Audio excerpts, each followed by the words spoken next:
Hey, how's it going? So I have, I'm going to pick up where I left off with the unfinished business from a different direction than I had even planned on going in before the World Cup. So why don't you have a look at my signs, please, for the full disclaimer effect. Excuse me. So, it's still talking about black people stuff, but it's coming from a different direction this time than I had been with it previously, and so I have been enjoying seeing the people that came from all of the other countries to support their teams in the World Cup that just finished. And what I've been enjoying about it is I saw not a single game. It actually was the fans that has gotten my interest for a pretty good portion of my days every day for like the past week and a half. Along with like cat videos and just things that don't stress me out. I'm just as upset and inflamed as other Americans about the political situation and the government situation and the interlopers situation and all of the hot and cold spots in law enforcement. You know what I mean. So, I don't like to start thinking about that because it is like a terrible snowball. More like not snow, because this thing, as it rolls and gets larger and picks up momentum as it's rolling down the hill, it's on fire. And it's burning up, like there's flames in its wake, or its wake is smoking. And it's, at least a snowball will like freeze you and slow you down, suspend animation. Fire, no, out of control, catching on to other areas where you don't want it to go before you can even move, like, no. Yeah, so I don't like to, go down that route myself. I don't like to really watch other people do it anymore. I'm thankful for this, but it is a transition and it's slightly uncomfortable, but I'm just sort of like cutting the cord, so to speak, on all kinds of entertainment. Like, I haven't had a television or the service to run one, unless I do extra things with Wi-Fi to, like, make my TV monitor TV again. Like, that thing's just been, ever since I got rid of the cable, I just haven't, used it to watch things on, which is kind of sad because it's kind of a bummer watching a good movie on a little tiny phone screen. I do have a laptop, but it's been out of order for a while. It's finally in the shop. Pardon. So, it's slightly better to watch things on, but I do have this 50-inch monitors sitting out there. It requires like a dongle or something because now it's obsolete. So, why am I talking about that? Really, why am I talking about that? Oh, so yeah. Oh, I guess because what I used to watch on it quite a bit was like MSNBC or just news. Like, I would watch Fox News, what is the government one? It's like a public access channel. God, what is C-SPAN? That is the craziest channel, which I can now watch on my little bitty phone. But anyway, when I got rid of the cable, like easy access to the full array of what there is to be had on television, not really on the phone, like you get clips mainly from news organizations unless it's a doc for some reason. So that's fine. And so I didn't, once in a while I'll check out and see what they're saying, but I just kind of don't trust them anymore. Like the national broadcasts, there was a lot of distrust before. In my own realization, for sure. But the recent things going on with like ABC and CBS, where they're not just censored, they're like, you can say this or else if you don't say, if they don't like what's being said, they want to tell you what to say, which I suppose is not unusual, but it wasn't so out in the open before. Not as far as I know. Excuse me.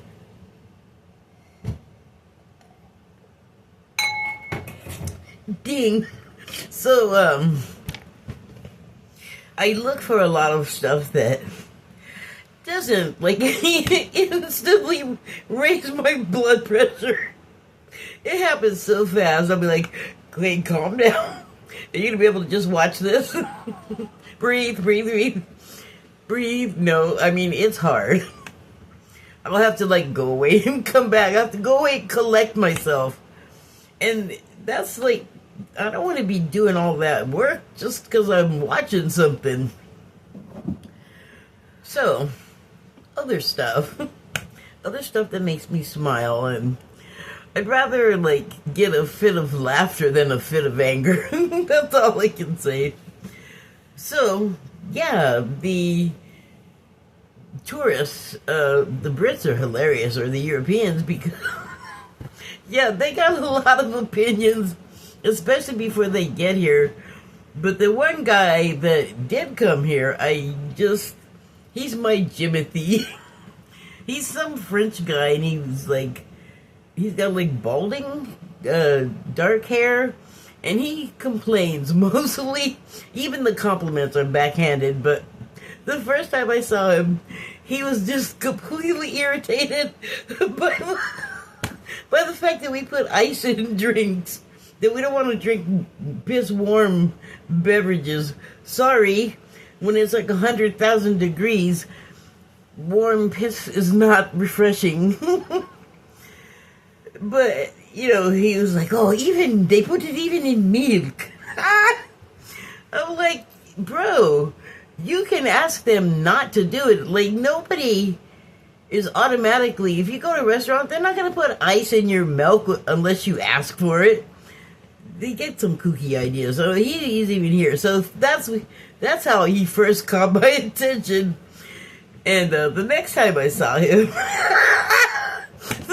you'll know who he is probably when I say this line. But he says, "It's hot it's hot as Satan's butt crack, but I love the air conditioning, and you should add a line to it, to your national anthem about air conditioning." And I'm like, what?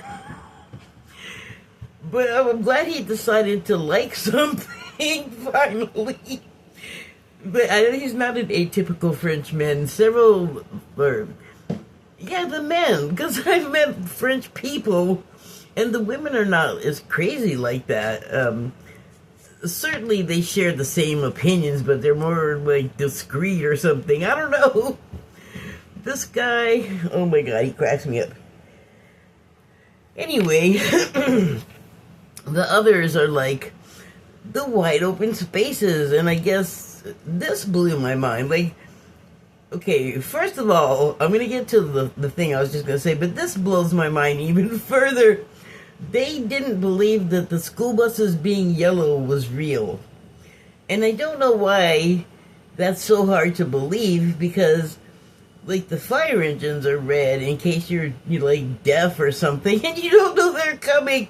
If you see the big red truck, then you know what it is. You know it's a fire truck because of the color.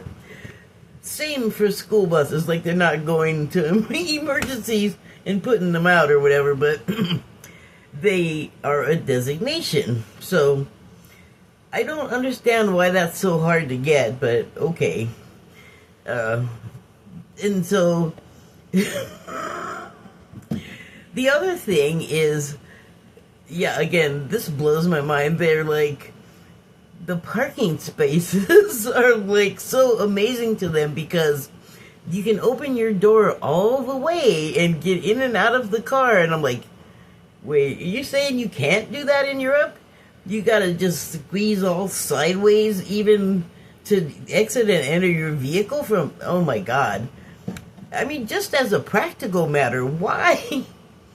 I know, like, space is at a premium, but you know you can build up, right? Have you heard of a parking garage? A car park garage? I don't know. I know there's, like, old buildings they don't want to mess with. I get that, but they gotta have... Come on, man, you can be creative. It's a necessity, I would think. Like, I know it's smaller and the road. This other guy that I like a lot, and they'll be moving here pretty soon. He and his girlfriend, or I don't know what their full on thing with, but they're together clearly, and they were getting a rental, and I guess they got a Ford 350 and it was raised up too, so the woman's like, oh no, something else was a spaceship, but he was like, this is so big we couldn't even drive it on roads in England or Britain or whatever. Well, London, I think he was talking about. But yeah, I've seen their lanes. Our cars are gigantic and ridiculous. And I think there might be just too ridiculous, because I saw something last week where this woman accidentally, like, crushed a Ferrari, which is, I don't know if you know this, but those have a very low aerodynamic profile and also are like 4 inches above the ground. But anyway, the person that crushed it was able to crush it because they were in a big, gigantic, stupid truck or something and just didn't even see it. And I don't think there was anybody hurt in the other car that got crushed, but I could be wrong. Then that would be a terrible way to go, I think. Anyway, they were just blown away by the size of the vehicles, and the different guy was like, I can just do away with any of my spatial what was the word he said? Awareness. Because there's so much room, and again, referring to the spaces between the parked cars. Such a marvel. I'm used to it. I don't know what it's like to be all packed like a sardine in every situation. Thank goodness. Anyway, and then the restaurants or the food. Oh, okay. Yeah, sure, I'll go with food next. They love the food, they love the flavor. I was kind of ready for this, especially with the Brits, because of Jolly, Josh and Ollie.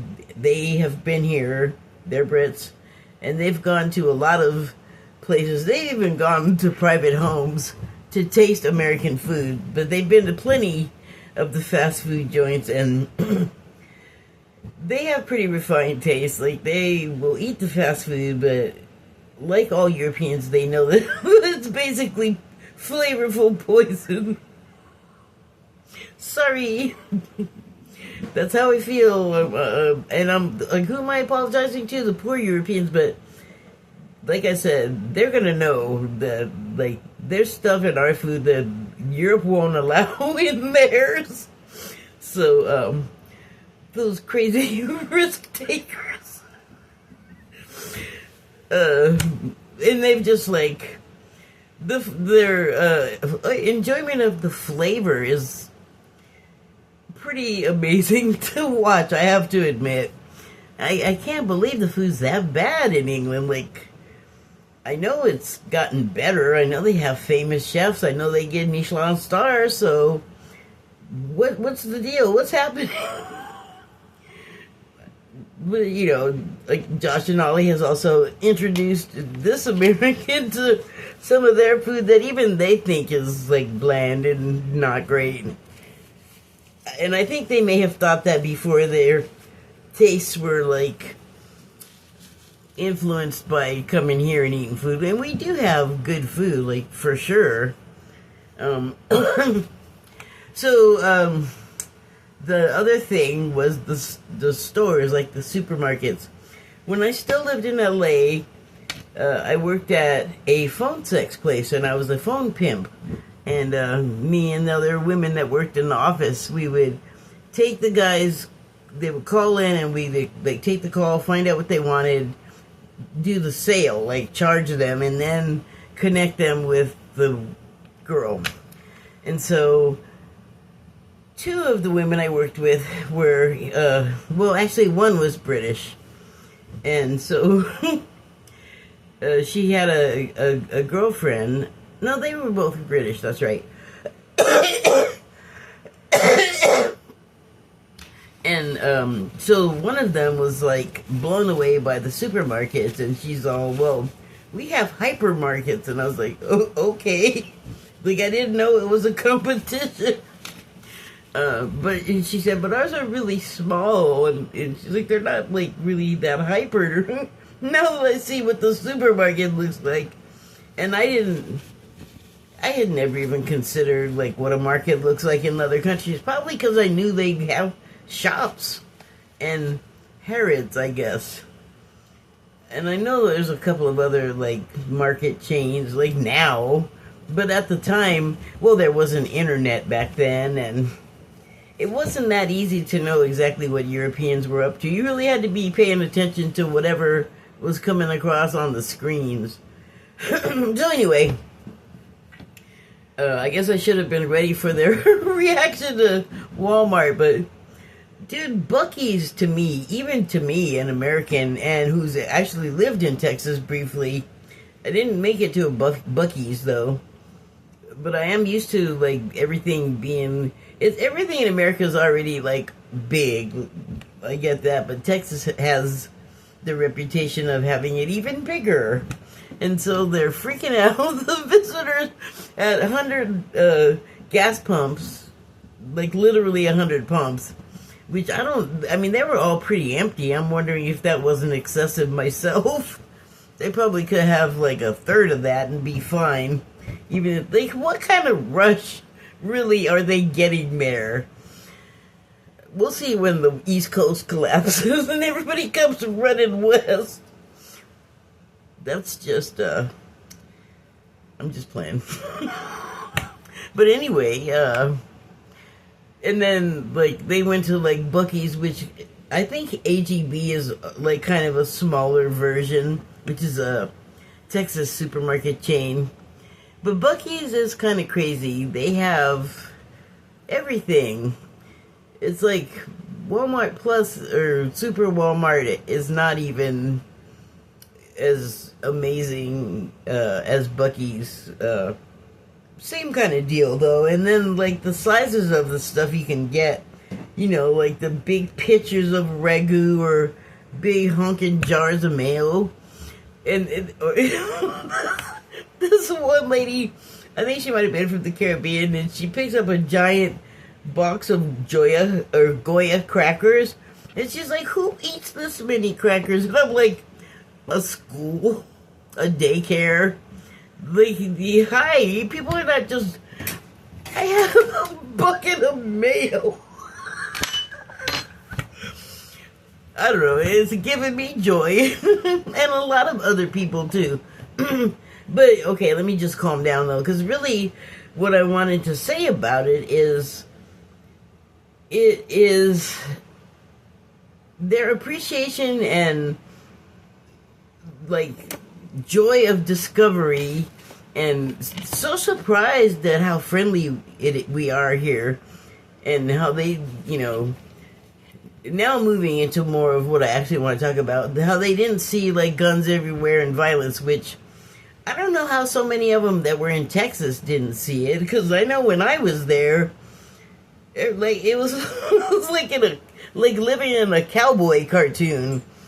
And it wasn't like the people I was with, which was my black family. It was the people running around in the boots and the cowboy hats.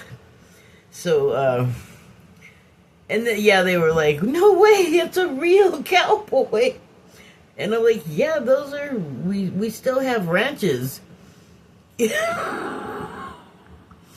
It's like then they kept saying how unreal it was, and going, maybe it's because I've seen it on television. Like, they couldn't believe, like, neighborhoods and stuff. They look different here and there.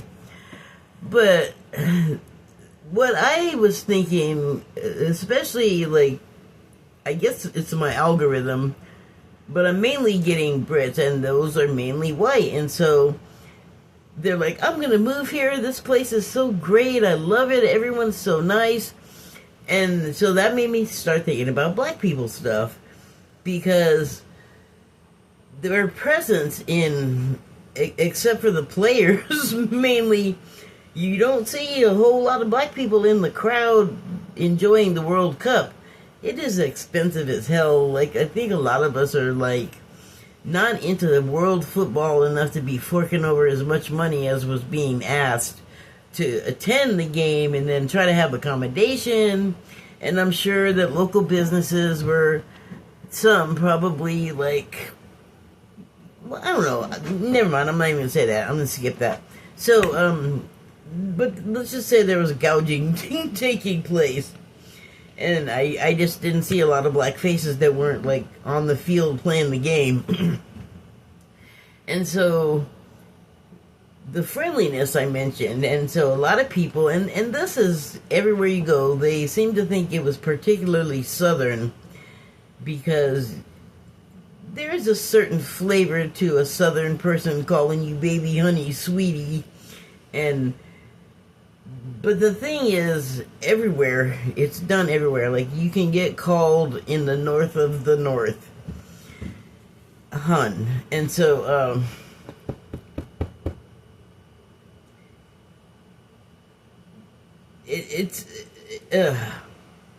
still wanted to say something about the Southern thing. Well, I don't. Oh, yeah. So it doesn't matter where you are. Like, anyone is probably going to be attentive and attracted to accents, and it just we drop our guard and we just want to be around that accent and see what this person is about. I totally get that, and I'm not like. It's not like I haven't been introduced to people from other countries before in my life. I have. A lot. So it's not like a new fascination or anything, but they're going to all of these places where I just haven't seen a lot of going to, like, black cafes or seeing even black people. They're not going to black areas, is what I'm getting at, or even, like, predominantly Latino areas. Or predominantly whatever you got that's people of color.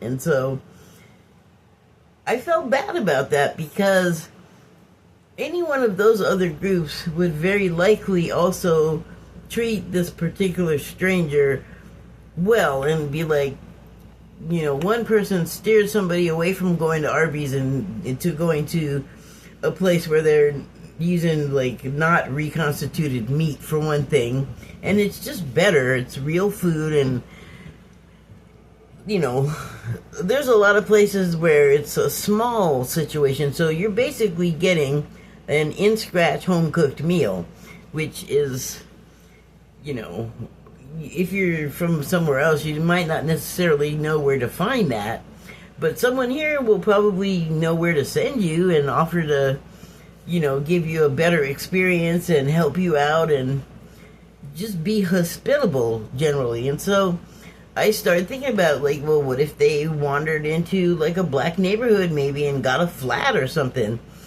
Would they have the same experience of people coming out of their homes or stopping their cars or stopping on the sidewalk to come over and help? I believe they absolutely would.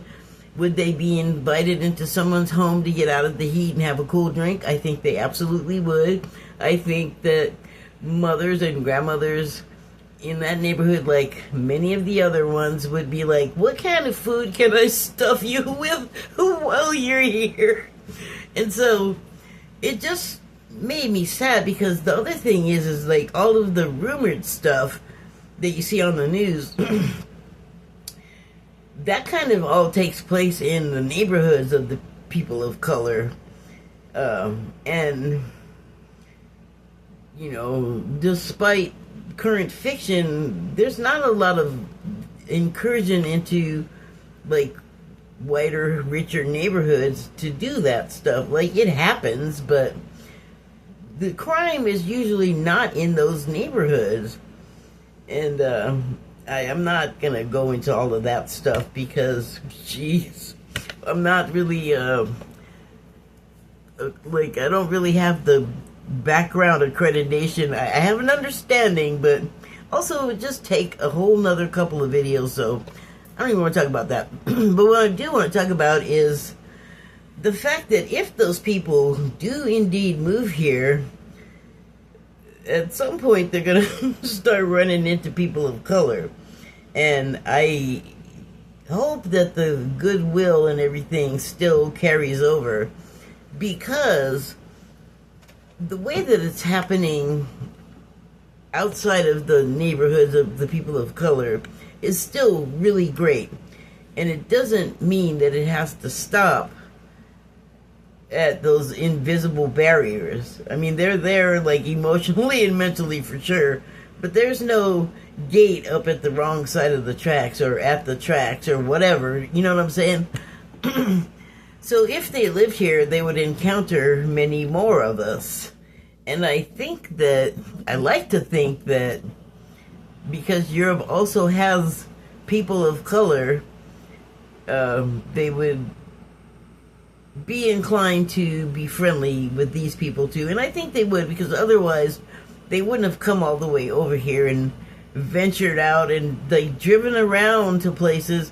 Some of them even said, some of these visitors even said that they didn't even bother with big cities like LA, New York, Miami, Las Vegas, because those are tourist spots, and they wanted to see, like, real America. So they went to, like, whatever, Indiana, and over there, Ohio, what, I don't know names.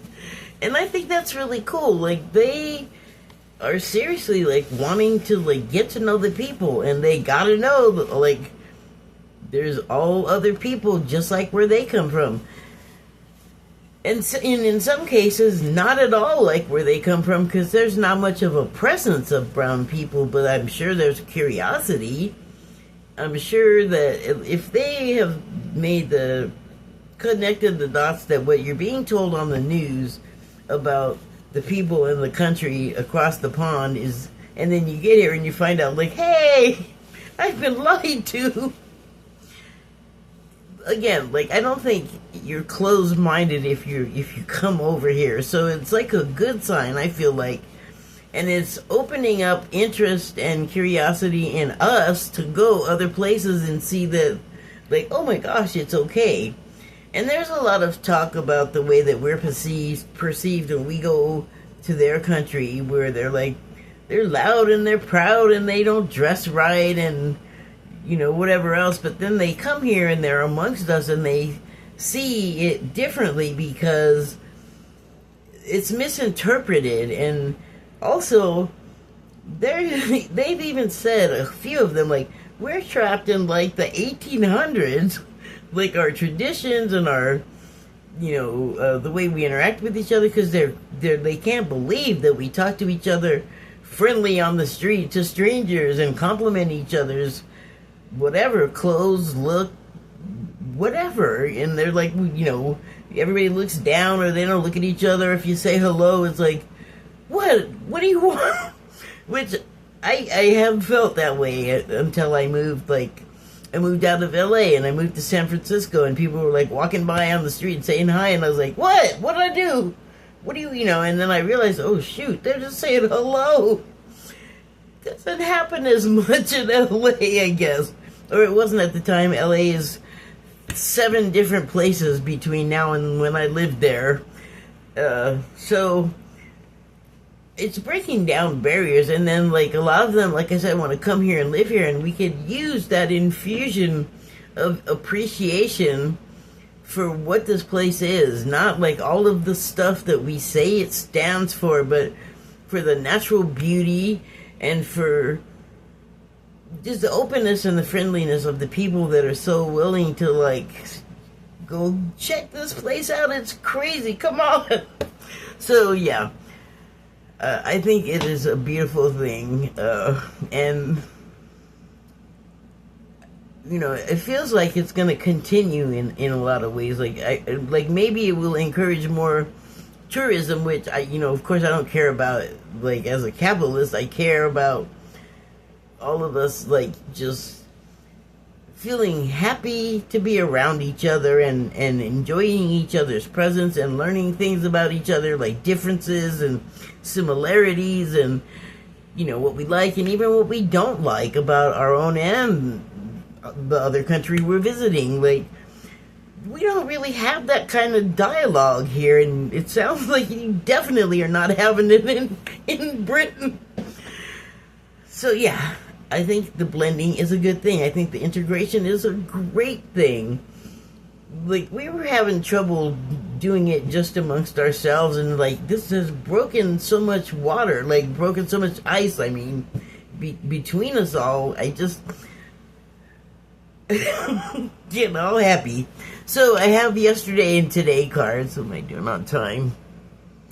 Okay. So when I pulled the today cards, a couple jumped out, all excited. So I kind of want to start with the today cards because I already looked at them. So I'm going to do that. First one I have is number 49 and 13, which ends up with rounds. If you add it up, it's 4. I'm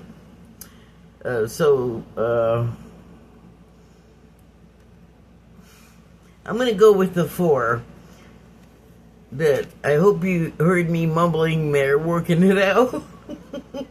So okay, the card reads: "Seek freedom that is not bound to churches that rule the world, the minds of the people, and their pocketbooks." So, this is not talking about, I mean, it is talking about church, but I'm not interpreting it that way because of what I was just talking about. Seek freedom that is not bound to churches that rule the world. Okay, so I'm going to call the churches here media that's trying to like tell us things are happening in a way they're not happening. And the reason why you seek freedom from these churches of information is so that it doesn't, influence you wrongly and poison your mind, and also break free from what's trying to control you and strain you, like constrain you. Like, I don't want to be lied to and then expect to just be all, yeah, gung-ho for the lie. Like, no, we are not those people anymore. And the more we realize it, the more we should, like, I think, embrace it and embody it, because we need our own agency. Acting under controlled agency has been harmful to the world, and it's like, we don't have to still just do that. Like, we actually can make a choice to say no to that. Okay, and so it talks about those churches of information ruling the world, the minds of the people, and their pocketbooks. I cannot agree with that more. Like, it just is so typical of what they want to control your mind and rope you into. And it's like, again, I want to do what I want to do within that same framework. Like, it's fine that it's there. It's fine that that's the way it is. But I want to be able to move freely in there and not be controlled constantly. And I think that's probably something we can all agree on. Right? Okay, breathe.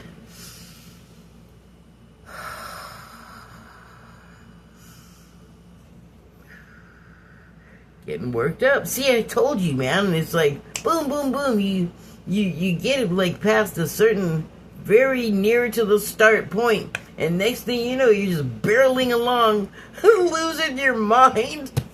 Okay, so the next card is number 25 and 7. Speaking of barreling along and losing your mind, bombarded with the choices as you're flying by, and I had a 7 yesterday, so 25, 2 and 5 adds up to 7. That's why I'm calling it a 7. The period right now that we're in, particularly if you can't, like, force yourself to put on the dang brakes and not just go out of control until, who knows, out of control. You can do that. You can actually, like, say, hey, chill, calm the F down, don't get all worked up that way. Like, we have that power over ourselves. But it is a time where there's something new every day, and it started probably with the first Trump administration, because every day was a revelation. We didn't have a politician that led that way. We didn't have people that so fervently followed this new breed of leader, and it was a shock. I think we're all really stunned and didn't know how to act for a long time. And it's only gotten more so. More things happening, more revelations coming out, more discoveries, more innovations. It is a lot. So, okay. Now that I've gotten y'all stressed out, let me read the card. For no soul may hold their false lie over another in forms of taxation, lies, control, dictatorship, deceit, manipulation, corruption, ill repute, forms of spells, dark magic, contracts certifying birth that go against thy divine will of any child of God, seen or unseen. For all have the right to freedom to live in love as thou so shalt choose as God's sovereign beings. So, I mean, I couldn't ask for better backup to what I just said. The goal is to live how you want to live, be how you want to be. I shouldn't have to say in moderation, I shouldn't have to say without harming anybody else. We need to get to a place where, I don't know how this would be done. I'm just saying it like in the passion of the moment, but we need to get to a place where we don't have to make caveats. Like, we can just say something, and we all know, like, we've had serial killer interviews. They don't feel like they're doing anything wrong, but they know we think they're doing something wrong. So it's not like they're completely clueless. And they do make choices, often not to, like, give in to their urges. I don't know why I picked that particular personality as an example, but you gotta say, like, if they can control their urges, you can't control yours? Come on. And also, this card is just, every time I get it, I feel like it's talking about the world we're living in the United States right now. And those people, that new leader and those minions, I guess those henchmen that are his cabinet and his, what do you call them? Well, the fervent followers, and the ones that work for him are just particularly worrisome because they make ideas, they make decisions based on what I feel like are bad ideas, but our schools of thought are far removed from each other in a lot of ways. So the last card is number 33, which that is the number associated with spirit, the universe, God, however you would like to refer to the source of all that is. As thou receives the love of God through kindness from another, thou too shalt continue the cycle in the vibration of love. which continues elevated levels of light, love, and compassion within humanity with nothing expected in return. And we circle right back to what I was talking about the visitors from all over the world for the World Cup. All of them were so appreciative to be here, even the ones that had to jump through some really unfair hoops